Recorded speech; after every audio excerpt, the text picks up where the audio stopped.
Ito po isa sa palatandaan kapag ka 3-wing switch is wala siyang markings kung asan yung kanyang on and off. So hindi kagaya dito sa mga single switch, yan meron siyang ito yung kanyang on markings. Ito. Yan, plain lang po yung 3-way switches. Sa 4-way switches naman, yan, meron din siya dito, minsan wala, minsan meron din. So ito po yung 3-way switch o single pole double throw switch. So yan po yung kanyang connection dito sa loob o symbol. Yung meron din yan dito. So yung 0 na dalawang linya dito. So common lang yan. So pag test natin, yan, nagbabuzzer po.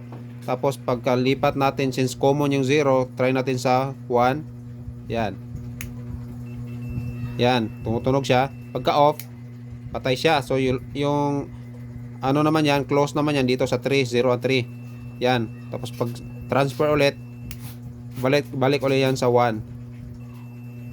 So ito po pala yung 4-way switch or tinatawag din na intermediate switch or double pole double throw switch. So hindi lang klaro dito, kaya tinagyan natin dito yung kanyang symbol. So may dalawang position to, so position A at saka position B. So check natin yung position A nya. So 1 at 4 po yung konektado dyan. Yan. Tapos 3 at saka 2. Yan. Yung 1 at 2 sa position 1, so hindi siya connected. Pati yung 3 and 4. Yan. So yan, so lipat natin sa position B. Yan. So ito na po yung konektado, yung 1 and 2. Yan, at saka 3 and 4. Tapos yung 3 and 2 dyan, hindi na. Ganon din yung 4 and 1. So ito po sa nagtatanong, ano po ang kaibahan ng 3-way switch o 4-way switch. So ito po yung 3-way switch, unahin natin. So common yung 0 dyan, so yan po yung symbol dito para klaro. So yan, sa position 1. Tapos pag nilipat natin ng posisyon, mag-open po yun 0 and 3. Lipat po yan, lipat yan sa 0 and 1. Yan. Ganon din pagbalik, yan. So ganyan na po siya. Pagka sa 4-way naman, meron din siyang position 1 and position 2. So position 1 niya, ito 1 and 4 po yung close dyan. Yan. Tapos 3 and 2.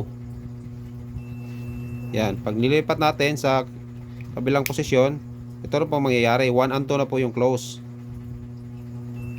And 3 and 4. So open na po yung kabilaan.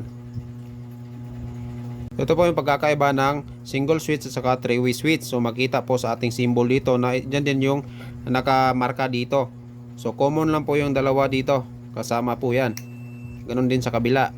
Yan. Pagka switch natin, ganon din, magkasama na din yan. Yan, close, open, close, open. So ganon din to. So yan. Close, open. Yan lang po siya. So ito naman sa 3-way switch, common yung 0 dyan. Yan. Tapos sa first position nya, 0 and 1 or 0 or 3. Yan. So dito 0 and 1 magkasama. Paglipat natin sa kabilang posisyon, lilipat yan sa 0 and 3. Yan.